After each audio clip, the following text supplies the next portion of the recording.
nous sommes dans la joie aujourd'hui, encore une fois. On est toujours dans la joie, parce que d'ailleurs, la Bible le dit, hein, je suis dans la joie quand on me dit « allons dans la maison du Seigneur ». Considère que ça, ce programme, c'est aussi une façon pour toi d'aller dans la maison du Seigneur. On te dit bonjour, shalom, que la paix de notre Seigneur Jésus-Christ soit avec toi qui a choisi ce programme. Bonjour Maman Dorcas, shalom. Bonjour tonton, shalom. Shalom également à vous. Comme l'a dit tonton, hein, qui avait choisi donc ce programme, il ne faut pas regarder avec l'œil intellectuel ou humain, mais regardez, suivez, écoutez tout ce qui sera dit ici avec l'oreille spirituelle, avec un œil spirituel, parce que ce que nous disons ici est sur le plan spirituel, et quand votre spirituel est en train de croître, toutes les choses également dans votre vie vont également aller de l'avant, que ce soit sur le plan physique, mental, intellectuel, financier, tout ce qui, dans tous les domaines de votre vie, vous allez voir que tout ira de l'avant. Alors, ne soyez pas distraits. Nouveau numéro, nouveau invité, de nouvelles choses, de nouvelles grâces. Pourquoi pas? Parce que notre Dieu, il est multisystème. Hein, des nouvelles révélations. Des nouvelles révélations. Hier, il vous a parlé. Aujourd'hui, il vous apporte également un autre message à travers son serviteur, qui est donc l'apôtre Patrick Moulounier. Voilà, j'avais du mal à prononcer son nom. Moulounier. Moulounier Tabernacle. Il faut tout terminer. Hein. Voilà. Apôtre Patrick Moulounier Tabernacle, qui est notre invité. Et avec lui, on va parler de la restauration de l'Église de Jésus-Christ. Et avant cela, si tu es d'accord, déjà que cette atmosphère d'adoration nous a déjà plongé dans le bas de ce programme. On est déjà en plein dedans. On est en plein dedans. Et le Saint-Esprit est là, il nous fait également du bien. Si on peut connaître l'histoire, les témoignages de l'apôtre, tu es d'accord? Bien sûr, d'accord avec toi. Apôtre, bonjour. Bonjour, Papa Jacob. Et shalom. Et shalom. On est très content. Comme l'a dit Maman Dorcas, on veut juste, avant même de parler de notre sujet, connaître le témoignage aussi de l'apôtre Patrick Moulounier. Il n'est pas tombé comme un cheveu dans la soupe, comme on dit. Il a commencé quelque part. Il y a eu la rencontre avec Jésus-Christ un jour. Comment ça s'est passé? Parce que c'est un témoignage de comment j'ai donné ma vie à Christ pour aujourd'hui commencer à parler. Jusqu'à devenir son serviteur. Oui, je crois que le Seigneur a commencé avec moi depuis que j'étais encore enfant. Et je crois presque même à l'âge de 10 ans, j'ai rassemblé autant de gens qui étaient plus âgés de l'un, plus âgés que moi. Ah oui? Je les rassemblais à la maison, chez nous. Et là, j'étais catholique. Ok. Et après, quand j'ai continué, j'ai grandi, j'ai continué mes études, je pensais que j'allais devenir prêtre. Et j'allais au séminaire j'ai beaucoup d'amis qui sont prêtres maintenant, que je salue en passant. Mais après, le Seigneur a décidé autrement. Et j'ai été invité dans une campagne. Et bon, je me suis dit, je vais voir ce que ce pasteur-là va dire. Vous savez, quand on est catholique à un certain niveau, je me disais que les choses de Dieu, les églises des réveils, c'était pour des abrutis et des gens qui... Alors on avait toute une manière de nous comporter là, quand on rencontrait les nés de nouveau. Alors je suis allé à l'église avec les mêmes intentions, c'est-à-dire de juger le pasteur qui allait prêcher. Et curieusement, quand je suis allé, le pasteur donne les devoirs que le jour suivant, et avant de venir, vous devez vous préparer comme ça. Et je me suis retrouvé en train de faire ce qu'il demandait. Et finalement, j'ai pris goût. Et tout a basculé. Et voilà, d'un camp à l'autre, je ne pouvais pas imaginer. Alors, et même ma conception selon laquelle les gens qui servaient Dieu devraient seulement, c'était des abrutis. J'ai compris que Et je ne suis pas un abruti. C'est ça. Oui, ça veut dire... j'ai compris qu'en fait, les gens que Dieu utilise, c'est des gens qui ont une intelligence supérieure. Amen. Ok. Ce ne sont pas des abrutis. Et nous avons le contrôle du monde et des nations. Amen. Et depuis lors, vous avez donné votre vie à Christ. Oui, vous j'ai le donné servez. ma vie à Christ et je me suis laissé former.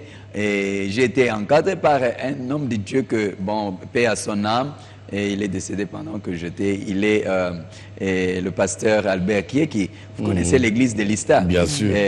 Aumônerie protestante Oui, de Lista. oui, c'est oui. celui-là vraiment qui est l'homme qui m'a beaucoup encadré. Et à l'époque, il me disait, il dit que je sais qu'il y a quelque chose de Dieu en toi. Et c'est vraiment un homme qui m'a beaucoup influencé. Quand il y avait formation à gauche, à droite, l'homme là m'imposait. J'allais à l'université, mais il m'imposait, tu dois aller suivre la formation. Et c'est quelque chose de positif que j'ai gardé et que j'encourage aussi la nouvelle génération aujourd'hui parce que aujourd'hui c'est difficile de trouver parfois des gens à qui on dit, bon, vous allez faire. Vous voyez, avec la culture catholique, j'ai appris qu'il faut l'ordre. Quand votre supérieur vous dit, vous devez obéir. L'ordre, la discipline. Oui, quand il vous dit, allez-y, vous allez. Le respect du sacré. Dans l'Église catholique, on n'a pas connu la rébellion. Non. Même si, quel que soit votre niveau de connaissances, mais vous devez être soumis à l'autorité. C'est que, par contre, dans nos églises de réveil... C'est qui est difficile dans les églises de réveil. Que non, il y a trop de, Dieu il y a trop de rebelles. Mais je crois que j'ai continué dans cette attitude-là. Parfois, je me retrouvais dans des situations telles que, quand on finit les cultes, je suis venu de l'université, je pars au culte et l'homme de Dieu me prend, je dois l'accompagner jusqu'à ce que je le laisse chez lui avant d'aller chez moi. Et c'était presque devenu la vie de tous les jours. Mais quand est-ce que vous avez su alors que il fallait finalement devenir son serviteur? Oh non, il y a eu, pour ça, toute l'Église le sait, parce qu'il y a eu tellement de prophéties publiques. Et je peux le dire sans le cacher. Deux fois, les prophéties publiques, on ne fait pas très attention. Non, non. Non, mais... Nous, on en a eu tout le temps, mais on ne faisait pas attention à l'époque. C'est maintenant seulement qu'on a compris. J'étais vraiment engagé dans l'œuvre. Bon, comme je dis que je savais que j'avais l'appel des dieux, mais je voulais m'orienter autrement dans la vie. Ce n'était pas... J'ai dit que comme j'ai abandonné... Vous sentiez cet appel? Oui. J'ai dit, on m'appelait mon père depuis que j'avais l'âge de 10 ans. C'est la vérité. Les vieux qui avaient 20 jusqu'à 30 ans, ils m'appelaient mon père. Et vous savez, dans l'organisation des églises catholiques, il y a des communautés. Oui. Alors, à l'âge de 14 ans, je me suis retrouvé président de la communauté. Le CEB. Oui, c'est-à-dire, alors, ceux qui étaient mes vices, c'était des vieux. Alors je dirigeais, j'étais un petit comme ça, mais qui dirigeait des vieux. Donc c'est une expérience. Mais maintenant, dans les choses des églises des réveils, je me rappelle une fois, on a organisé une campagne. Et c'était le pasteur Opes qui est maintenant aux États-Unis. On l'avait invité à l'époque. Et quand il est venu, le dernier jour, je devrais prier pour les ouvriers dans l'église. Et j'avais prié, j'ai dit, Seigneur, j'aimerais que tu me parles, je veux savoir effectivement ce que tu veux de moi. Et le jour suivant, quand il priait pour les serviteurs, les musiciens jouaient. Et quand il arrive là où j'étais, j'entends, il me dit que Dieu t'aime beaucoup. Et puis il dit, attendez, arrêtez d'abord la musique. Et les gens ont arrêté la musique. Il dit, regardez cet homme. Vous voyez cet homme? C'est la bouche de Dieu. Ah. Il dit, vous voyez, voilà ce que Dieu va faire. Oui. Bon. J'ai dit gloire au Seigneur. Et bon, la bouche de Dieu. Et les gens m'appelaient pour me taquiner. Ces gens, même les gens de l'ISTA qui me suivent. La bouche de Dieu. Ouais, bon, désormais, tu dois faire attention parce que tu es la bouche de Dieu. Mais il y a tellement de choses qui se sont passées après parce que, après formation, tout ça, Dieu m'a dit, là maintenant c'est en 97. Oui. Dieu m'a dit,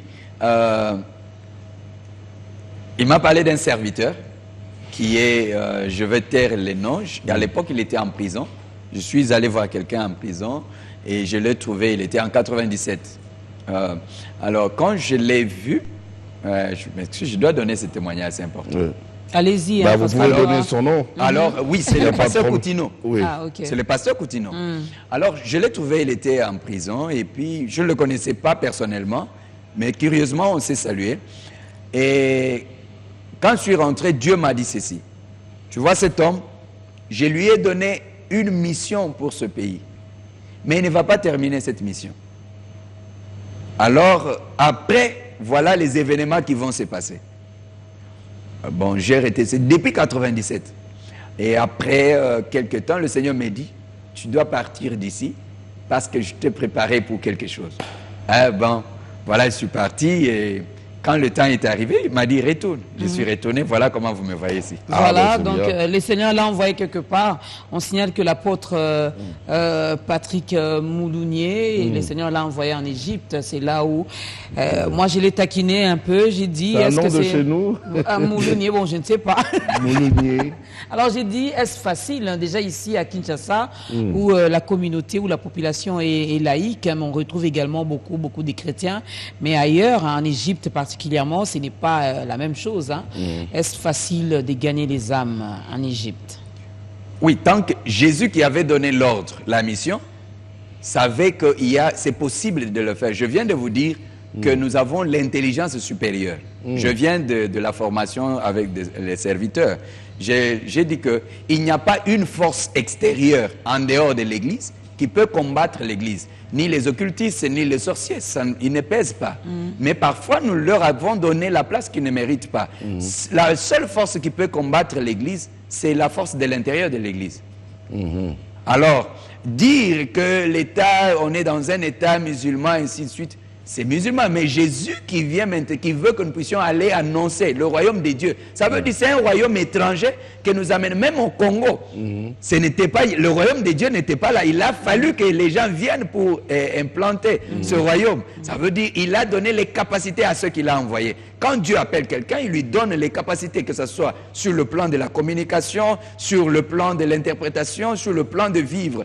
Et ce n'est pas, je m'aimerais un peu dire une chose, c'est que nous ne devons pas interpréter les choses à la manière que les politiques ou bien les caméras nous les présentent.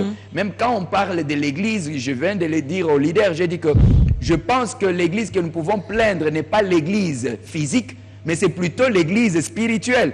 Je pourrais dire que l'Église du Congo est beaucoup plus malade que l'Église de l'Égypte. Oui. C'est-à-dire... oui. Là, on vous arrête tout de suite, sinon on risque d'aller très vite en besogne. Vous entrez, je sens que vous êtes déjà entré dans le thème, dans notre la thème. Restauration de l'Église de Jésus-Christ. Oui, la restauration de l'Église de Jésus-Christ. Oui. On aimerait que vous puissiez déjà nous en parler comme ça, d'entrée de jeu. Il s'agit de quelle Église? Parce que là, tout à l'heure, vous avez déjà dit, on ne parle pas de l'Église physique, mais on parle de l'Église spirituelle. Comment expliquez-vous déjà le mot Église? Et puis, quand vous parlez de la restauration, c'est ça même. Donc vous avez constaté, il y a des problèmes, il y a eu des choses. Il y a eu des dérapages, il y a eu... on ne restaure que quelque chose qui est presque par terre, qui est en désordre. On doit restaurer, remettre de l'ordre. Oui, ce que vous dites est tout à fait normal, mais j'aimerais donc aller d'abord dans le sens de la maman d'Ocas. Oui, enfin, on vous laisse parler. Oui, il parle de l'Église. En fait, quand on parle de l'Église, quand Jésus a parlé de l'établissement de son Église, il n'a pas dit l'Église, il n'a pas utilisé l'article défini. Il a utilisé l'adjectif possessif. Je bâtirai mon Église. Alors, par l'étymologie du mot, on comprend que c'est ceux qui sont appelés horde. Or, avec ces mots, cette conception des choses, il n'y a pas que l'Église, les membres de l'Église de Jésus-Christ qui sont appelés horde. Les sorciers peuvent aussi s'appeler horde. Les occultistes peuvent aussi s'appeler horde. Et ça, je veux ajouter autre chose pour dire qu'une autre personne peut aussi créer son Église. Mais là, nous parlons de l'Église de Jésus-Christ. De Jésus-Christ. C'est très important parce que la connotation église aujourd'hui au pays, parfois quand on parle, je pars à l'église. La question est de savoir dans quelle église vous allez. Ce n'est pas, nous devons comprendre qu'il y a l'église de Jésus-Christ, mon église. Le mot église n'est pas une propriété privée de Jésus. Mais c'est une conception c'est un langage, c'est un vocabulaire. L'église en tant qu'épouse. Jésus parle de son église. Or, l'église qui est celle de Jésus a une manière de fonctionner. Et il y a un ordre à suivre. Ça veut dire, aujourd'hui, on peut voir Matumuna ou tel autre qui dit aussi, j'ai créé mon église. Et donc, c'est prophétique, c'est tout à fait normal. Aux États-Unis, on a eu l'église qui est aussi connue, l'église des sorciers. Il y a même certains hommes de Dieu qui disent dans mon église. Mon église. Donc, voilà pourquoi je vous ai dit que je n'ai pas d'église. Moi, je suis un serviteur dans l'église de Jésus. Voilà. Je n'ai pas d'église. C'est la nuance. Donc, je suis aussi membre dans l'église de Jésus-Christ. Donc, je suis venu parler de l'église de Jésus-Christ. Alors, quand on parle de la restauration, c'est que, vous voyez, quand Jésus établit son église, il dit que même les portes de séjour des morts ne prévaudront pas contre mon église. Ça veut dire qu'il anticipait déjà les intentions et les plans de l'ennemi. Alors, quand on parle aujourd'hui au Congo de l'église, des bavures et autre chose, il y a un peu une petite erreur, c'est que pas seulement au Congo, partout. Hein. Oui, bon, je parle du Congo parce que nous sommes chez nous, c'est partout au monde. Mais je parle du Congo parce que le Congo a une mission. Pourquoi? Parce qu'il faut d'abord restaurer l'identité de tout un chacun. Chaque personne, sa mission est déterminée par rapport à son identité.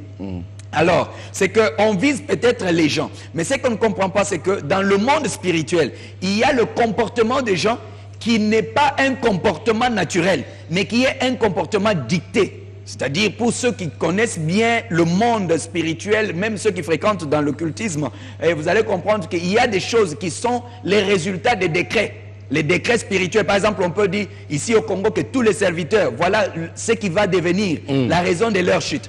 Alors, on s'est retrouvé avec des vrais serviteurs, des dieux, mais qui sont victimes des décrets de l'ennemi.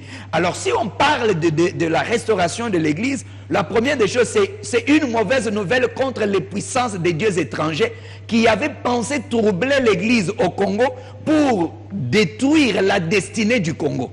Qui avaient pensé détourner ou qui ont déjà détourné.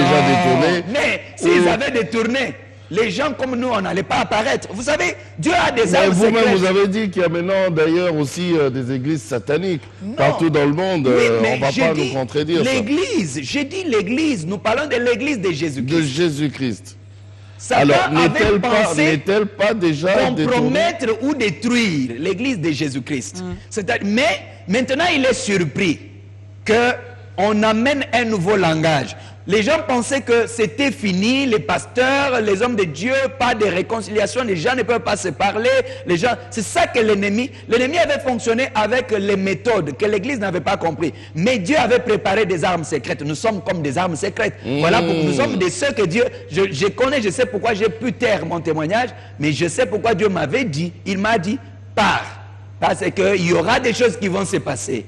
Alors, au moment opportun, je te dirai, et quand le temps est arrivé, même quand j'étais dehors, les gens qui ont prophétisé pour la mission que je suis en train de faire, ce ne sont pas les Congolais encore. Quand j'arrive en Égypte, en 2005, ce sont les Américains qui prophétisent de ce que je suis en train de faire aujourd'hui. Ok. J'ai des images pour ça. Alors, ils ont parlé, en 2012, c'est des Éthiopiens qui prophétisent encore. Ils ont même parlé de ce plateau que vous allez passer dans ta grandeur. Non, mais écoutez, c'est... Tout ça, ça entre dans la mission.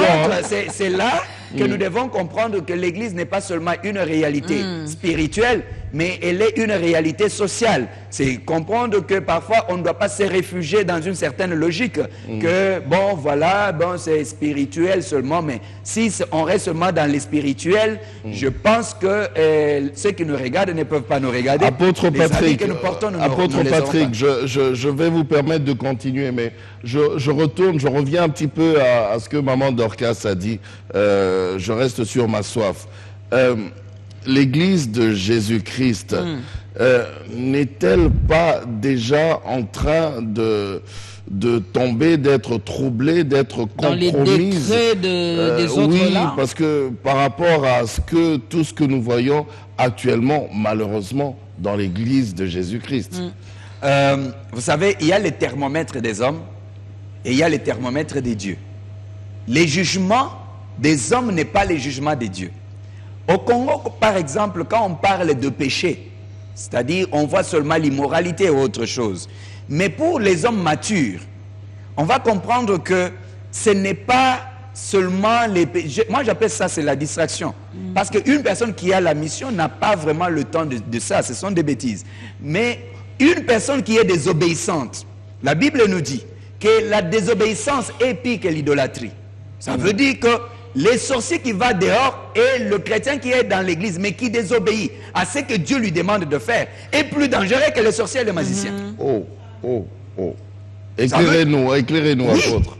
Mais si déjà la désobéissance est pire que l'idolâtrie, la divination qui est la magie et la sorcellerie. Je pense que les prières de l'église ne doivent pas être nous lions les sorciers qui veulent nous bloquer. Non, nous prions pour que tous les Jonas qui sont dans l'église, qui ne veulent pas ouvrir leur bouche.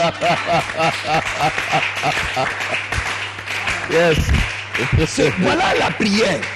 J'ai prié quelque part, j'ai dit, je prie et je prophétise que les prophètes que Dieu avait préparés, les prophètes au Congo, puissent s'élever. Parce qu'au Congo, nous avons des Joseph qui sont en prison. Parce que nous avons pu déterminer nous utilisons notre mesure de jugement, unité de mesure que grand est celui qui a des véhicules et celui qui a des maisons, alors qu'il y a des Joseph qui sont enfermés en prison, accusés peut-être, et ils ne savent pas comment ils peuvent sortir de cette situation-là. Ouais. Alors, quand on néglige ces gens-là, le pays ou bien l'église peut se retrouver dans la souffrance. Et le plus grand danger est que dans notre pays, nous avons développé la culture de tuer nos Joseph et nos Moïse. Or, un peuple qui tue ses Moïse, ses Joseph et ses David est livré à la destruction. Si vous voulez détruire un peuple, il faut lui donner des faux leaders. Et là, je parle de leaders spirituels. Alors, dès que vous prenez un Joseph qui est malheureux, et qui ne trouve personne pour le faire sortir de la prison, il se trouve, on dit bon, il est petit. Et on parle de grand. Le grand parce qu'il a eu l'opportunité, le magicien de Pharaon, le conseiller de Pharaon. Or, l'interprétation des songes du Pharaon n'était pas dans les mains de ceux qui étaient autour de Pharaon, mais c'était dans la bouche de celui qui n'avait pas un bon casier judiciaire, qui était accusé des tentatives de viol, une personne pas facilement recommandable et de surcroît esclave. On ne connaît pas ses origines. Voilà, donc nous devons changer une église. Vous avez parlé des prophètes, des hommes de Dieu, mais justement les prophètes de Dieu maintenant, on va parler même du Congo, ils ont peur de parler. Pourquoi? Parce qu'on a tellement présenté le faux que maintenant, eux aussi, ils ont peur, même s'ils ont ainsi dit l'Éternel, ils ont peur de parler parce que personne ne croira. Et même nous, les chrétiens, finalement, on ne sait pas si c'est confié. Tout le monde quelle devient prophétie sceptique. croire. Parce qu'il y en a même qui se promènent avec leurs prophéties dans les sacs. Dès qu'on te voit comme ça, on te bombarde 10 prophéties. Tonton Jaco essaye de passer, on bombarde encore 20 prophéties. Finalement, on a même du mal à distinguer les vrais du faux. Et les vrais se taisent, ils se disent, bon... Non, mais ils ont vous savez, quand du coup, comme on dit, dans le doute, abstiens-toi. Les gens s'abstiennent. La Bible nous dit que quand vous trouvez les méchants en train de gouverner, ça veut dire que les justes ont préféré laisser. Alors, le faux, il y a la prophétie individuelle, il y a la prophétie collective, il y a la prophétie au niveau des nations. Alors, nous devons faire la part des choses entre la prophétie qui concerne les personnes, une personne, donc sa situation personnelle, et nous parlons, là je suis en train de parler d'une prophétie globale. Justement, prophétie au niveau de la nation, les gens ont peur maintenant de parler, même s'ils ont ainsi dit l'Éternel. Mais ça aussi, je dois vous dire une chose. Pensez-vous que même dans cette émission, si Dieu vous parlait pour la RDC, est-ce que vous le direz vraiment? Je vais vous dire une chose. On a tellement écouté des prophéties au Congo, mais le problème n'est pas seulement de prophétiser. Le problème est d'avoir le mandat d'établir. Quand je suis arrivé au mois de décembre, je crois que j'ai fait un programme quelque part et j'ai dit, l'une des missions pour laquelle j'étais venu, le Seigneur m'avait dit, tu dois descendre là-bas parce que le sang des Congolais ne va pas couler. Vous voyez? On juge un prophète en fonction du message. Je sais ce que je dis. Alors nous voyons comment est-ce que les choses sont en train d'avancer et j'ai prié pour cela. Le 27 janvier, je pense que j'ai fait un programme où on a prié pour les hommes de Dieu et pour la restauration de l'Église. Le problème ce n'est pas un show-off. C'est-à-dire, il faut comprendre la chose, c'est-à-dire vous accomplissez votre mission. Ce ne sont pas les hommes qui doivent vous payer, mais c'est Dieu que vous paye. Un véritable serviteur de Dieu n'a pas à aller chercher l'approbation des hommes, mais il a à accomplir la mission que Dieu lui a confiée. Parler de la RDC. Je n'ai pas besoin d'appeler tout le monde ensemble, mais j'ai besoin de décréter prophétiquement. Et je sais que dans le monde spirituel, et même comme nous sommes déjà en train de parler, je sais déjà que je peux dire que la bonne nouvelle que j'ai aux Congolais, c'est qu'ils doivent déjà se réjouir parce que la main de Dieu est en train déjà de travailler. Quand j'avais dit ça aux journalistes, ils m'ont demandé comment ça va se faire. J'ai dit, je suis un apôtre, je sais ce que je dis. Je ne suis pas un apôtre pour m'asseoir dans l'église, mais nous sommes de ceux qui soufflent dans l'atmosphère pour changer des choses. Vous savez, quand Dieu est en train d'agir, la parole de Dieu nous dit qu'il tient les cœurs des rois et des princes dans sa main. Dieu est celui qui crée en nous le vouloir et le faire. C'est que les occultistes avaient utilisé peut-être pour commander les vies des gens. Et fais ceci, on vous commande, on commande les leaders politiques ou ainsi de suite. Maintenant, nous utilisons l'onction apostolique pour annuler leurs décrets et amener le peuple de Dieu à faire ce qui est dans la volonté de Dieu. Parce qu'on peut envoûter tout un peuple. Et même les pasteurs peuvent se retrouver victimes de cela. Voilà pourquoi je dis que quand on parle de la restauration, le premier message, la première personne concernée, ce sont ces gens qui avaient érigé les hôtels des ténèbres pour détourner la destinée du peuple congolais. Parce que les églises étaient contrôlées. L'ennemi avait posé ses agents dans les différentes églises pour amener les chaos. Apôtre, je vous arrête parce que là, moi, ça bouillonne en moi. Oui. On va écouter un cantique, une autre chanson. Je me demande, avec tous les hommes de Dieu que nous avons, comment l'ennemi a pu prendre finalement le contrôle de l'église de Jésus-Christ, où Jésus-Christ lui-même il règne, et puis l'ennemi va entrer pour commencer à opérer. Ça m'échappe un peu, à commander même les gens. On va revenir sur cette question. On prend une courte chanson et puis nous on va continuer avec la réflexion.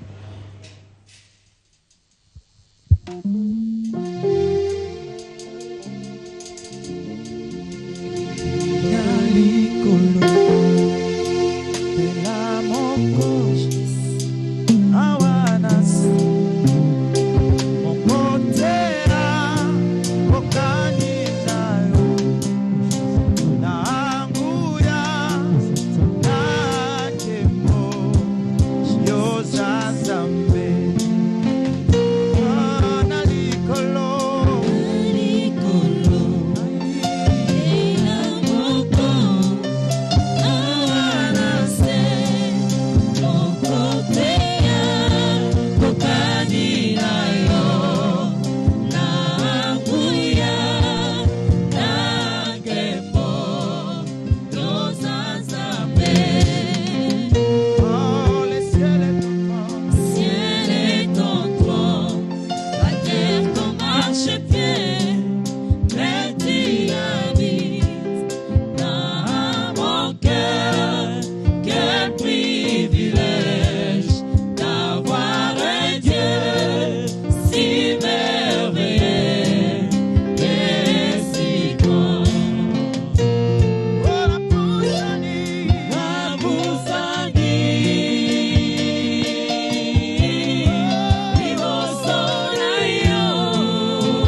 je pense pas qu'on pourra en finir aujourd'hui. On était déjà emportés. Mais il y a tellement de choses à se dire et l'apôtre a tellement de choses à nous révéler aujourd'hui. Mais bon, on va prendre l'essentiel. Hein. On va prendre l'essentiel, prendre l'essentiel. Comment expliquez-vous que cette Église de Jésus-Christ avec vous, quand je dis vous, donc avec tous les hommes de Dieu, tous les serviteurs de Dieu que nous avons, et l'ennemi entre, il se met même à vous commander, il se met même à vous diriger, à opérer, même à travailler au sein de l'Église de Jésus-Christ. C'est... Comment vous expliquez ça? C'est paradoxal quand même. Ce n'est pas compliqué. On appelle Dieu l'Éternel des armées et lui-même s'appelle aussi « Je suis l'Éternel des armées ». À quoi sert l'armée de Dieu? C'est qu'en fait, au Congo, nous avons peut-être eu l'appréhension de l'Église seulement, une Église passive, où les gens sont seulement assis, tout le monde fait la même chose. Et puis on ne fait que dire Amen. C'est-à-dire on ne fait que dire Amen. C'est pourquoi on nous appelle les Bandimi. On n'a pas compris que nous sommes en train de parler du royaume. Nous ne sommes pas en train de parler seulement de l'église locale, mais on a une mission d'établir le royaume. Alors quand on parle du royaume, il faut comprendre qu'un royaume a besoin d'une armée. Nous avons l'armée céleste, mais nous sommes une armée. Alors il faudra maintenant comprendre que nous, notre race là, nous sommes la race des militaires. Quand je parle des choses, quand je dis, c'est ça ce que je suis en train de dire. En vérité, je serais venu en tenue militaire, non pas contre un individu, mais ce que je dis, je le dis. Il y a des occultistes qui nous suivent, il y a des sorciers qui nous suivent. Ils peuvent bien me regarder et m'identifier. Ils peuvent me... Vous savez, la seule personne qui peut témoigner d'un enfant de Dieu et bien d'un homme de Dieu, c'est la personne qui est dans les ténèbres. Oui, oui. Ben, la Bible le dit. Vous comprenez, ce n'est pas en fait parce que j'apparais chez les chrétiens à l'église. Mais ce sont ces gens-là qui peuvent témoigner, qui peuvent dire que ce que je suis en train de dire est vrai. Je sais que je parle avec un mandat authentique. Et je sais que ce que je décrète, ils n'ont pas le pouvoir de le changer. Je connais l'autorité de l'église. Et là, j'applique les principes militaires. Alors, je vous disais que l'Église fonctionnait en termes c'est-à-dire dans la passivité. C'est pourquoi on a besoin de former l'Église, de former les leaders, de comprendre que l'Église, ce n'est pas tous les pasteurs ne doivent pas s'asseoir seulement à l'Église. Il faudra que l'Église soit organisée, de sorte qu'il y a des structures de suivi des pasteurs. Il y a des pasteurs qui se retrouvent stressés. Et dans le stress, ils deviennent facilement victimes de l'ennemi. Un vrai pasteur qui devient victime tout simplement parce qu'il n'y avait pas un système autour de lui. Il est en train de prendre soin des âmes, mais qui prend soin de lui? Lui-même, il fait tout. Lui-même, il fait tout. Il n'y a pas quelqu'un qui peut assurer sa sécurité. Vous savez, même dans un pays, c'est-à-dire, il faut qu'il y ait un système de sécurité. Dans le royaume de Dieu, il y a des gens appropriés. Dieu nous a donné ce mandat-là. Comment étudier les décrets spirituels? Comment, par exemple, quand j'étudie la nation du Congo, en fait, où est les lois, les codes, c'est où? Je vous ai dit qu'on peut décréter quelque chose comme ça. Vous voyez tout un peuple en train d'aller dans un sens. On peut décréter quelque chose, vous voyez l'église aller dans un même sens. Mais aujourd'hui que je vous parle, le langage va changer. Parce qu'il y a un nouveau décret. Parce que pour changer le système, il faut établir. Le système ne change pas les décrets. Vous savez, il y a dans l'histoire, on voit que quand Balak voulait attaquer le peuple d'Israël, il n'est pas allé les attaquer d'abord avec les armes, mais il a cherché un prophète pour décréter, c'est-à-dire amener la malédiction sur tout un peuple. Alors il fallait comprendre que cela était possible. Il ne faut pas blâmer les hommes de Dieu. Il faut comprendre que les hommes de Dieu sont comme les médecins. On a les généralistes, on a les gynécologues, on a les pédiatres. Mais le problème est que parfois certains hommes de Dieu pensent qu'ils sont l'incarnation de tout. Vous voulez tout le faire. Pédiatre oui, veut vous tout faire. comprenez. C'est-à-dire ce n'est pas gênant aujourd'hui. Peut-être Dieu m'utilise dans mon domaine. Je ne suis pas vraiment l'homme à rester dans l'église trop. Mais je plante l'église. Vous n'aimez pas un bureau climatisé Non, j'aime travailler, j'aime aller sur le terrain. C'est pour ça que vous êtes apôtre. Je suis un homme de terrain. Et ça aussi, je le dis aux hommes de Dieu quand je donnais l'enseignement ce matin. J'ai dit qu'il faudra que les apôtres au Congo reprennent leur travail. Pas entrer en compétition avec les pasteurs. C'est-à-dire, ils doivent soutenir les pasteurs, encourager où est-ce que nous pouvons aller aider l'homme de Dieu qui est en train de faire le travail. L'autre peut être un homme authentiquement appelé, mais il a des difficultés à se relever. Nous avons besoin, nous avons le devoir de l'appuyer. On ne voit pas un Paul qui reste à un point le travail de l'apôtre. Mais quand l'apôtre reste seulement assis, ça c'est mon église, je deviens maintenant les compétiteurs avec le pasteur. Ça pose problème. Alors, mais dans tout cela, il faudra aussi que l'église atteigne la maturité de comprendre qu'un apôtre qui sillonne par-ci par-là pour le bien du corps dans l'ensemble, comment il va survivre? Parce que là, il faudra aussi que les hommes de Dieu comprennent que ils ne sont pas ceux qui doivent seulement réclamer des membres, mais l'église, les hommes de Dieu doivent aussi être des donateurs. Un sacrificateur doit apprendre à se sacrifier lui-même. Jésus était sacrificateur, il s'est fait sacrifice. Mais aujourd'hui, nous avons d'abord la tendance d'utiliser le sacrifice. Mais avant de prendre le sacrifice, nous devons d'abord nous-mêmes devenir sacrifice nous-mêmes. Sacrifice pour les autres. Parce que quand on ne prend pas le budget de l'État, de l'armée dans un pays, parfois dépasse le budget des autres départements. Pourquoi? Parce que la sécurité d'un pays est très importante. Alors, l'Église aussi a besoin d'un système sécuritaire sur le plan même de la parole. Aujourd'hui, les hommes de Dieu réclament, la Bible dit. Mais souvent, je regarde, je dis, mais vous réclamez la Bible là. Vous dites, la Bible dit. Vous avez participé à confectionner cette Bible-là. Quelle église de réveil ici au Congo a participé à confectionner la Bible? Nous sommes des consommateurs. Nous utilisons seulement ce que les autres nous amènent. Et maintenant là, ceux qui impriment la Bible est inspirée de Dieu, mais il n'est pas imprimé par Dieu. Les imprimeurs peuvent la modifier. Quelle est notre structure indépendante qui peut nous amener, nous aider à faire le suivi de conservation des Écritures?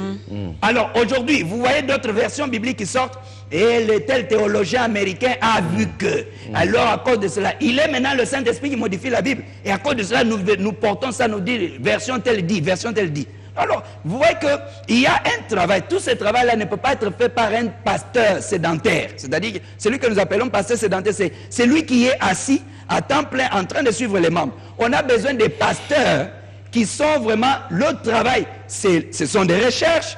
Voir aujourd'hui, on a fait sortir la Bible des homosexuels, où on a enlevé certains passages, ainsi de suite. Et demain, je ne sais pas, ça sera lorsque les sorciers auront leur droit de citer. Alors on va enlever les versions qui parlent de sorcellerie. Il y a des satanistes qui ont maintenant leur Bible déjà. La Bible, et vous voyez qu'on est en train, on parle de l'Église aujourd'hui, mais on ne pense pas de l'avenir de l'Église. Voilà pourquoi quand on parle de la restauration de l'Église, on doit revoir la fondation. Ce n'est pas un temps de condamnation, mais c'est un temps de rectification. Il y a des choses telles que les pasteurs ont été accusés, voilà, ils sortent les femmes, machin. Mais il n'y a pas que le côté spirituel. Il n'y a pas que des causes spirituelles ou bien parce qu'il est un margoulin. Mais il y a le côté aussi de l'éducation et de la formation. Une personne qui ne sait pas comment canaliser l'énergie qu'il a en lui va devenir victime de ce genre de choses. Le pasteur doit comprendre qu'après avoir accumulé des stress, des coûts, des problèmes des gens, parce que ce que les gens viennent vous dire, ce sont des kilos, ce sont des fardeaux. Alors il faut avoir un temps qui va vous aider à vous de détente. Mais les pasteurs se retrouvent maintenant pris au piège. Qu'ils ne peuvent pas se retrouver sur un terrain de football. Est-ce que ça enlève l'onction? Ça n'enlève pas l'onction. L'onction, ce n'est pas parce que vous êtes allé sur un... Oui, il faut démystifier ça. Il y a même un pasteur que je connais, je tais le nom. On l'a vu aller avec son équipement, aller dans un terrain de tennis, au Shark Club. Et il y a d'autres frères qui l'ont vu et qui étaient scandalisés. Je leur ai dit, mais est-ce que le pasteur, il ne peut pas aller jouer au tennis? Mais c'est ça qui amène... Vous savez, il y a des pasteurs... Mais c'est l'image que vous nous avez donnée en venant... Quand je dis vous, donc je parle des hommes de Dieu. Je vais généraliser. Oui. Les pasteurs, autrefois, ils nous ont donné quand même cette image-là, que eux, donc, les divertissements, ce n'est pas pour eux, c'est rester au bureau, costume, cravate, recevoir les plaintes des autres, les écouter, s'occuper des sœurs. Ils n'ont même pas le temps de s'occuper de leur épouse. À la maison, ils passent beaucoup plus de temps à l'église. Maintenant, on s'étonne quand on voit un pasteur, on voit apôtre Patrick, en culotte, aller jouer au basket. Voilà, en train de courir. Non, je vais vous expliquer quelque chose. Vous voyez, quand on parle de l'église, permettez-moi quand même cela, parce que quand on parle de l'église, on pense seulement à l'église de réveil. J'ai été formé chez les catholiques, mais je vois... Et au moins, ils ont la discipline. Oui, cette discipline... Ils sont organisés. Ils sont ordonnés. Parce qu'ils ont compris que ce n'est pas d'abord une affaire de spirituel. Psychologiquement parlant, une personne qui reste de janvier en décembre en train de faire la même chose, pas de temps de repos, il sera saturé et, conséquence, il commence à avoir les visions sur les femmes. C'est tout à fait normal. Mais ce qui n'est pas spirituel, le diable utilise l'ignorance. Yeah. C'est l'ignorance. Ce n'est pas un crime. Il y a des gens qui ont la formation sur ce genre de choses. Ce n'est pas un crime que les hommes de Dieu puissent se rassembler parfois et suivre ces formations que voilà, si vous vous comportez comme ça, vous pouvez devenir victime. Aujourd'hui, un homme de Dieu doit, j'entends souvent le langage tel, il faut seulement fuir. Mais la fuite n'est pas seulement la fuite physique. Il faut avoir aussi la fuite mentale, la fuite psychologique. Parce que vous pouvez être chargé de censure des vidéos. Comment vous allez faire quoi? Si alors quelqu'un qui sort une vidéo avec tendance pornographie et vous n'avez pas la capacité de fixer cela et de rester intact, comment vous allez faire? Ça veut dire, c'est tout un travail. Vous savez, c'est-à-dire, quand nous formons les enfants, et j'ai formé des enfants, par exemple, sur le principe des sexy et autres choses. Alors, quand on me demande de donner ces cours, c'est-à-dire, comment démystifier la chose? Parce que nous avons, par exemple, des films du genre Bushman, où les gens sont presque à l'état naturel. Et je projette ces films-là 2 heures, 3 heures, et après j'ai dégonflé la personne, je comprends que ce n'est pas, je ne peux pas être victime de quelqu'un qui a eu mini. Vous avez projeté ça à l'église? Non. Et à l'école, je suis aussi enseignant. Oui. Alors, il m'avait été demandé, parce que j'ai fait le counseling, et je ne sais pas comment vous appelez ça. Consulting. Oui, donc, donc le suivi des parents. Alors, on constate qu'à l'école, des enfants avaient tendance à regarder les images pornographiques et tout. Et c'est à moi qu'on vient de dire, mais regarde, on a un problème, et qu'est-ce que tu vas faire? Il faut parler de la pornographie. Oui, un pasteur, je vais commencer comment? Mais, en faisant des recherches, j'ai découvert que la pornographie n'est pas d'abord une affaire spirituelle, mais il faut la compréhension normale, intellectuelle, pour comprendre que la pornographie peut détruire quelqu'un au même rang que la cocaïne. Alors, quand vous démontrez à un élève, à un étudiant, que voilà les conséquences vous pouvez devenir... Ce que tu fais, ce que tu vois, oui, ce que tu regardes. Ça va te détruire. Maintenant, vous amenez la personne à l'état de choix. La personne prend une décision en fonction des connaissances, non pas seulement parce que c'est l'interdit. Parce qu'il y a un problème, c'est qu'on veut tellement interdire, mais au lieu n'explique pas pourquoi on interdit. Quelles sont les conséquences? Oui, le problème c'est qu'on n'a pas les matières pour expliquer les choses. Si je vous dis par exemple, ne pensez pas au cheval blanc, la première des choses, vous allez penser au cheval blanc. Oui. Oui. Alors, mais je peux vous dire, pensez au cheval rouge. Et je vous ai évité au cheval blanc. Vous voyez que c'est un jeu. L'éducation, c'est un jeu. Et ça, on n'a pas besoin... Il y a des choses que nous avons spiritualisées, mais qui ne sont pas spirituelles, alors que les gens du monde ont utilisé seulement l'étude. Ils prennent le temps de l'observation. En tant qu'intellectuel, vous savez, l'étude statistique, ou bien on observe le comportement de quelqu'un pendant toute une période, qui est un comportement naturel. Alors, il y a des choses qui sont naturelles, qui ne sont pas d'abord spirituelles. Vous savez, quand vous spiritualisez ce qui ne devrait pas être spiritualisé, vous serez en train de faire un travail qui n'est pas le vôtre, en train de passer le temps. Okay. Or, vous avez une autre mission. Ça, c'est la diversion. L'ennemi a utilisé cela. C'est pourquoi vous voyez les gens dormir dans l'église pendant autant d'années. Les sorciers ont fait. J'ai dit, mais écoutez, vous perdez le temps. La prière, ce sont les munitions. La prière, c'est une munitions. Pourquoi vous allez prendre 40 jours pour un petit problème? Vous avez besoin de trouver une personne qui a l'autorité et décréter cela. Et c'est fini, la personne est libérée. Et ça demande 40 jours. Les 40 jours-là, on peut les utiliser pour autre chose. Parce que si vraiment on priait en fonction des principes de la prière, les choses auraient changé au Congo. Ok. Les choses, si aujourd'hui, parfois quand je regarde les situations au Congo, les gens disent que tel est mon problème. Je dis, mais tu pries et tel est ton problème. Je ne peux pas prier et un homme devenir mon problème, non. Donc on peut dire que quelque part, à la base, vous avez mal enseigné. Nous n'avons pas mal enseigné. Dieu est un Dieu des saisons. Je vous ai dit... C'est ça que les gens ont mal compris. C'était une saison. C'est pour ça que l'église se meurt. L'ennemi a pensé. C'est comme Jésus était mort, non? Et quand il est décédé, on a pensé que c'était fini. C'était fini. Mais il avait il y avait des armes secrètes. Nous sommes les armes secrètes de Dieu. Nous venons annoncer une nouvelle saison. Quand Dieu amène un homme, ce n'est pas pour la copie Parce qu'aujourd'hui, les gens ont pensé que même quand on parle de l'église, tout le monde a tendance, je veux faire l'église comme telle. Je veux faire, non. Quand Dieu amène, ce sont des nouveautés. Il n'y avait pas B1 avant. Aujourd'hui, on a B1. Il faut avoir, c'est-à-dire l'homme qui marche avec l'esprit, on prie pour l'innovation et non pas pour la photocopie. Ça, c'est bien dit. Hein. Ça, c'est bien dit. Merci. Voilà, c'est une révélation, n'est-ce pas? Donc, quand on est enfant de Dieu, quand Dieu vous appelle, quand il vous choisit, ce n'est pas pour faire ce que l'autre fait. Non, non, non. C'est pour apporter un plus. Hein? Donc, avant, il n'y avait pas B1. Maintenant, il y a B1. B1 a innové dans beaucoup de choses. On ne va pas discuter là-dessus. C'est même ce que le pasteur Ambenze nous avait dit. Gustave, il a dit, Gustave, un pasteur de Brazzaville, il a dit, quand Dieu l'a appelé dans le service, dans le ministère, il a dit, Seigneur, je veux bien, puisque tu l'as dit, mais je ne veux pas être un pasteur de trop, un pasteur de plus. Quelle est la particularité que je vais apporter? Il faut que quand je vienne avec un plus.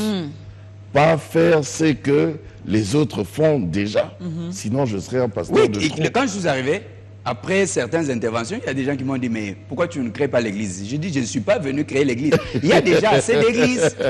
C'est-à-dire, nous devons voir comment aider les églises qui existent. Même ceux qui m'ont vu, non, bon, voilà, je dis que non. Est-ce qu'on peut stopper d'abord cette affaire? Je vais faire ma part. Mais qu'est-ce que nous faisons d'abord avec ce qui existe? Parce qu'aujourd'hui, on a des difficultés à présenter l'église du Congo comme l'église messager. Parce que l'amour n'existe pas. Si aujourd'hui vous allez prêcher l'évangile chez les Arabes, en Égypte, les gens à table boivent, quand vous êtes à table, on met un seul verre, les gens boivent dans un seul verre. Alors, vous allez leur apprendre comment se diviser, se partager, n'est pas... ils sont déjà unis. Ils sont déjà unis. Ça veut dire qu'il faut que l'évangélisation revienne d'abord dans l'église avant que nous puissions aller dehors. C'est que nous n'avons plus besoin d'église de trop, mais nous avons besoin de nous restructurer et compléter. C'est comme je dis, que je prends toujours mon temps pour prier pour les pasteurs. Mais un autre pasteur va trouver que non, pourquoi je dois prier pour les pasteurs? Pourquoi? Parce que ça me prend du temps. Je dois prier pour la bandimi pour qu'ils me donnent les offrandes. Non, je comprends que s'il n'y a pas les pasteurs, s'ils ne font pas leur travail, beaucoup de choses vont se détruire. Voilà, c'est la télé, tout est calculé. Apôtre, on va donc résumer un peu par rapport à notre thème d'aujourd'hui. Restauration de l'Église de Jésus-Christ. Moi déjà j'ai retenu, pour la part de serviteurs de Dieu, il y a un temps pour tout. Vous êtes leader dans une Église de Jésus-Christ ici. Vous devez bien répartir votre temps, bien organiser, dispatcher les choses. C'est pas normal de passer 24 heures à l'église ou encore du janvier au décembre en train de faire la même chose. Finalement, même sur le plan mental, vous allez vous fatiguer. Vous n'avez même pas le temps de vous détendre. Non, non, non. Donc, c'est pas un péché, cher pasteur, cher serviteur de Dieu, et un petit temps pour le divertissement, jouer au foot, sortir en famille. De sortir en famille. Oui, c'est mieux. Aller prendre une glace. Tantôt, Jaco le fait avec mon pasteur. Oui. Oui. Et c'est bien. Et on sent que après ça, quand le serviteur de Dieu, quand vous allez revenir, vous aurez un nouveau message, vous serez frais et on va sentir vraiment que ça avance, ça roule. Alors qu'est-ce qu'on peut retenir? Voilà, justement, c'est qu'on veut retenir. Vous pouvez nous dire en quelques points comme ça, clés, pour cette restauration de l'Église de Jésus-Christ, par A plus B. Qu'est-ce qu'il faut? Quand. Oui, pour la restauration, je vous ai dit que je parle comme un militaire. Dans le système militaire, nous devons conserver aussi les informations parce que Satan en a besoin pour amener les troubles. Mais nous utilisons les stratégies, c'est-à-dire il faut d'abord mettre les structures qui rassemblent les gens, former les gens par rapport aux besoins, parce qu'il faut l'équipement, c'est quelque chose de très important. Je suis en train de faire des conférences avec les serviteurs de Dieu et donner l'équipement, ramener, revoir la fondation et faire comprendre les bien fondés. Et puis je pense dans l'avenir, nous allons multiplier les conférences dans ces gens-là. Parce que je parlais aussi, il y a une autre chose, les gens des médias, je parlais quand je faisais une émission avec les journalistes, j'ai dit que les journalistes doivent aider l'Église à se développer et non pas encourager les polémiques. Ce n'est pas dans le bénéfice des journalistes, parce que quand les journalistes utilisent ça comme seulement polémique, tout ça, ainsi de suite, le peuple est détruit Et si le peuple est détruit, les journalistes ne se retrouvent pas. Alors c'est que il faut que les journalistes comprennent, mais il faudra aussi que les hommes de Dieu comprennent ce qu'on appelle la politique de communication. Il faudra que l'Église de réveil développe une politique de communication, mais aussi qu'elle reconnaisse son passé. Le passé, c'est quoi? Cette Bible-ci, il y a des gens que nous rejetons dans ce pays. Peut-être nous disons, non, nous avons le Saint-Esprit. Mais les catholiques, par exemple, même si ceux qui sont là n'ont pas directement participé, mais ces gens ont participé aux recherches pour collectionner la Bible que nous avons. Alors, même s'ils n'ont pas le même dynamisme que nous avons, mais reconnaître au moins leur travail, c'est important, parce que la reconnaissance est divine. Mais dire aujourd'hui que nous connaissons beaucoup plus la Bible que eux, qui nous ont aidés même à voir certains écrits, ça pose problème. Parce qu'une personne qui a le sens d'ingratitude ne peut pas évoluer. Voilà pourquoi, et ça ne me gêne pas, je me retrouve souvent avec des amis prêtres, on mange ensemble, on partage comment développer, comment les églises de réveil, comment aussi eux peuvent participer, parce que nous devons arriver à ce point-là. Parce que les catholiques sont en train de faire un travail merveilleux. Ce ne sont pas des gens on le dit souvent avec Maman Dorcas, négliger. Non, le catholique est discipliné, il a des principes, il a le respect du sacré. Oui. Alors voilà pourquoi, même, donc dans ces processus-là, j'ai déjà commencé la communication avec certains prêtres. On dit église des réveils, mais l'église des réveils n'a pas le respect du sacré, n'a pas de discipline. Chacun se réveille, Dieu m'a parlé, Dieu m'a dit, on a trop de rebelles. On sort directement pour aller faire autre chose. Non, mais on a... Donc voilà, nous sommes en train de travailler. Donc, ça veut dire que c'est un chantier. On travaille, c'est-à-dire avec les hommes des médias comme vous, c'est-à-dire aider aussi les pasteurs à comprendre la communication. Il y a des principes de communication. Il y a des informations qui ne peuvent pas être données quand ce n'est pas le moment, pour le besoin de protéger les autres personnes. Je ne peux pas passer à la télévision, quel que soit ce qui s'est passé, pour dire que non, je veux corriger tel à la télévision. Les grandes personnes, les personnes matures, entrent dans la maison, ferment la porte et parlent pour que les enfants ne puissent pas entendre. Voilà, c'est ça. Alors, il y en a qui ont pris la décision, tonton, il y en a qui ont pris la décision, qui nous ont suivis depuis le début. Eh bien, là, ils veulent bien se restaurer, ils veulent bien être restaurés aussi. Hein, donc, on va donner l'occasion. Apôtre, si vous pouvez aider ceux-là qui n'ont pas encore accepté Jésus-Christ dans leur vie comme Seigneur et Sauveur, avec une courte prière, si vous pouvez les aider finalement à prendre cette décision. Votre caméra est là justement en face de vous. Donc, si vous êtes là en train de nous suivre, je vous dis, il n'y a pas meilleur en dehors de Jésus. Jésus, c'est le meilleur des choix. Et particulièrement en cette saison de restauration, tant que l'Église est restaurée au Congo, il y a aussi la nation qui est restaurée. Mais pour participer à ces bénédictions, vous avez besoin d'être enregistré dans les livres de vie. Alors, n'hésitez pas, c'est un temps de bénédiction pour vous. J'aimerais prier avec vous, afin que vous puissiez donner votre vie à Jésus-Christ. Nous allons prier. Seigneur, je te dis merci pour tes enfants qui sont en train de nous suivre en ce moment. Merci pour ces bien-aimés qui viennent de prendre la décision de te donner leur vie. Merci parce que tu les connais par leur propre nom. Et merci parce que tu as permis qu'aujourd'hui ils soient connectés à ta grâce à travers les ondes des B1. Je te prie que tu les visites. Maintenant qu'ils ont décidé d'ouvrir la porte de leur cœur, qu'ils ont décidé de te donner le trône de leur cœur, Seigneur, je te prie que tu leur pardonnes. Pardonne leurs péchés. Seigneur, lave-le par le sang précieux de ton Fils Jésus-Christ. Remplis-les de ton Esprit Saint. Accorde-leur la vie éternelle. Retourne-les, restaure-les dans la destinée de gloire que tu avais préparée pour eux. Et cela, je prie aussi pour leur famille. Et pour tous ceux qui sont en train de nous suivre en ce moment, laisse que ta gloire visite chacune des personnes. Et même tes serviteurs, les pasteurs qui étaient tombés, qui étaient affaiblis, qui s'est posé 1001 questions. Je prie, Seigneur, que tu restaures ces hommes de Dieu, tes serviteurs qui étaient affaiblis, qui étaient anéantis, qui ne savaient pas quoi faire. Merci pour la puissance des résurrections, des restaurations. Merci de les relever, Seigneur, afin qu'ils puissent continuer la mission pour laquelle tu les avais appelés. Merci pour ton Esprit Saint. Au nom de Jésus, je prie aussi pour tes enfants qui présentent cette émission. Bénis-les, protège-les et continue à les utiliser comme lumière au milieu des nations. Merci pour tous ceux qui vont continuer à regarder cette émission. Que la gloire puisse te revenir éternelle. Au nom de Jésus. Amen. Amen. En tout cas, là, tu viens de faire le bon choix et tout ce qu'on te conseille, essaie de voir à côté de toi, hein, la proximité, hein, s'il y a une église que tu connais dans ton quartier où on célèbre Jésus-Christ comme Seigneur et Sauveur, vas-y. Et comme ça, ça va t'aider à grandir dans la foi. Spirituellement, à grandir spirituellement, voilà. Hein, il est doux et agréable aux frères de demeurer ensemble, donc trouve-toi une église d'attache. Mais sinon, si tu n'as pas une église d'attache, tu peux également contacter ta grandeur. Nous, on va t'orienter par rapport à la commune, le quartier ou encore le pays où tu te trouves. Parce que on a reçu les hommes de Dieu ici et on a également leur adresse, donc on peut toutefois vous orienter. Alors, apôtre, on peut avoir le programme puisque vous êtes à Kinshasa. Le programme, je suis là, je suis à Lausanne. Vous savez, les adresses m'embrouillent parce que ça fait déjà.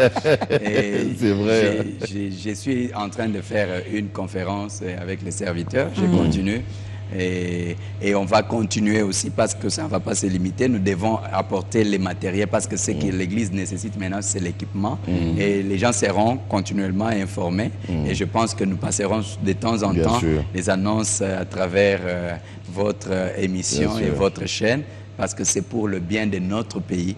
Les Congolais ont longtemps souffert, mais c'est un temps quand même pour qu'ils chantent un cantique d'allégresse. Ah oui, ah oui. Quand vous avez dit ça, je me suis rappelé de certaines paroles de la chanson de Moto, de Papa Alain. Tout Mélina Passi, il y a un temps pour tout. Voilà un prophète. Voilà, j'ai voulu le faire venir en Égypte, parce que prophétiquement, j'avais compris qu'il fallait qu'on amène une adoration au mont Sinaï pour célébrer d'abord, c'était pour ce moment. Parce que, au fait, la bonne nouvelle est que le Congo vit déjà un temps nouveau. Amen. Amen. Cette année 2016. Je le crois. C'est-à-dire cette année 2016, le Congo, parce que Dieu va confondre les calculs des hommes. Je l'ai dit, j'ai défié les occultistes et ainsi de suite. Je sais ce que je dis. J'ai vécu là où le siège, c'est qu'on connaît les ISIS et autres. Si j'ai pu sortir et venir ici, je sais ce que je dis. Alors, donc, le Congo vit un temps nouveau. C'est le temps de célébrer. Dieu va enlever la honte à l'église au Congo. Amen. Amen. Et Biwan ne cesse de le dire, hein. Biwan ne cesse de le dire à travers la campagne Bisso. Et cette année, c'est Kimia Nabisso, c'est Kimia Nabisso, cœur en paix, cœur comme le cœur d'une chorale, cœur comme au thème paix. Parce que quand le cœur là n'est pas en paix, eh bien, on ne peut même pas bien présenter cette émission. Donc, nous voulons Kimia, c'est un temps nouveau, c'est un nouveau vent. Alléluia. Et voilà. Vous allez voir. Alors, tantôt, ça en est fini. Hein? Oui, ça en est fini pour aujourd'hui. Voilà. Pour aujourd'hui, ça en est fini. La chorale nous prépare. Bon, je sais que vous avez, j'ai compris, hein, que vous êtes championne, la chorale, à l'adoration. Mais nous, dans ta grandeur, à la fin, on aime également danser. David avait dansé jusqu'aujourd'hui. Je ne vois personne qui danse plus que David. Alors, si vous... Ah oui. Non, de temps en temps. Alors, aujourd'hui, si vous pouvez aider tonton à faire mieux que David, ça serait une bonne chose. Donc, préparez-nous un cantique là, comme les Quinois disent de Ngwasuma, dans les Seigneurs. Alors, apôtre, c'est la fin. Merci d'être passé. Merci beaucoup. On est bénis vraiment. Et ils sont également bénis. Merci à la chorale. Merci tonton. Merci. Voilà, merci à vous. Merci à toute l'équipe Ta Grandeur. Eh bien, si vous avez aimé, gloire à Dieu, parce que nous ne sommes que des instruments que Dieu utilise finalement pour vous apporter cette bonne nouvelle. Alors, soyez bénis abondamment. Nous vous fixons rendez-vous la semaine prochaine dans un autre numéro avec un autre invité. Vous êtes dans une église de Jésus-Christ, je précise, parce que les églises, maintenant, il y en a plein, et que vous voulez que l'équipe de Ta Grandeur puisse se déplacer. Nous sommes dispo. Contactez-nous, il y a le numéro qui est affiché là. Contactez-nous, on va se déplacer. Vous avez vu, on était à Brazzaville, on était à l'église La Borne. Vous avez vu comment c'était magnifique. Et notre Dieu, là où il était également content parce qu'il nous a accompagnés. Amen. Alors, il ne faut pas les limiter, il veut également faire plus. Contactez-nous, on va descendre sur place pour parler de la part de notre Seigneur Jésus-Christ. On s'élève, apporte une courte prière pour clôturer l'émission et puis on va prendre les cantiques. On s'élève déjà. Ok. Nous, on vous dit au revoir, bye bye. Nous allons prier. Père éternel, nous te disons merci pour le moment comme celui-ci. Merci parce que le temps est arrivé où tu avais dit que le peuple du Congo va célébrer avec un cantique nouveau. Merci pour l'hymne d'adoration, Seigneur, qui va retentir dans ce pays. Merci d'avoir essuyé les larmes de ton peuple et de ton Église. Merci de donner la gloire à l'Église au Congo et d'amener les Congolais à accomplir leur mission au monde. Tout ce qui avait été fait pour compromettre la destinée de gloire du Congo et des Congolais, de l'Église au Congo, nous annulons cela au nom de Jésus. Tous les décrets maléfiques qui avaient été érigés contre l'Église au Congo, nous annulons cela au nom de Jésus. Laisse que seule ta volonté et tes plans s'accomplissent au Congo à travers l'Église au nom de Jésus. Merci de réconcilier les hommes de Dieu. Merci de les amener au pardon et à la repentance au nom de Jésus. Bénis aussi ceux qui sont malades chez eux, ceux qui étaient dans les troubles, et donne-leur l'occasion de te rendre gloire. Au nom de Jésus. Amen.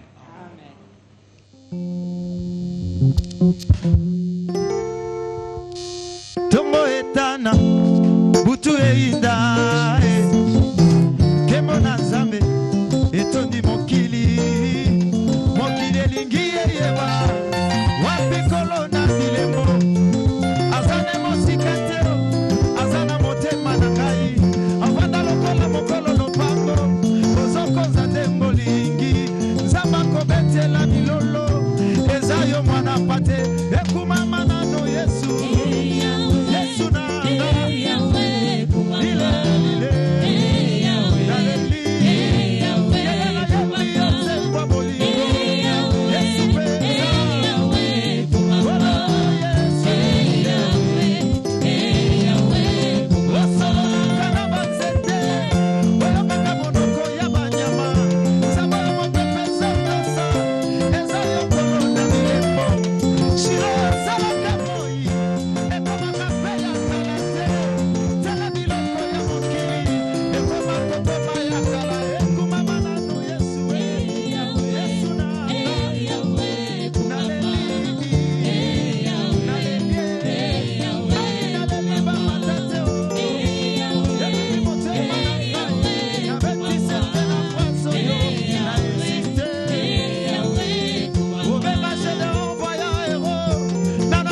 Bitumba Kachete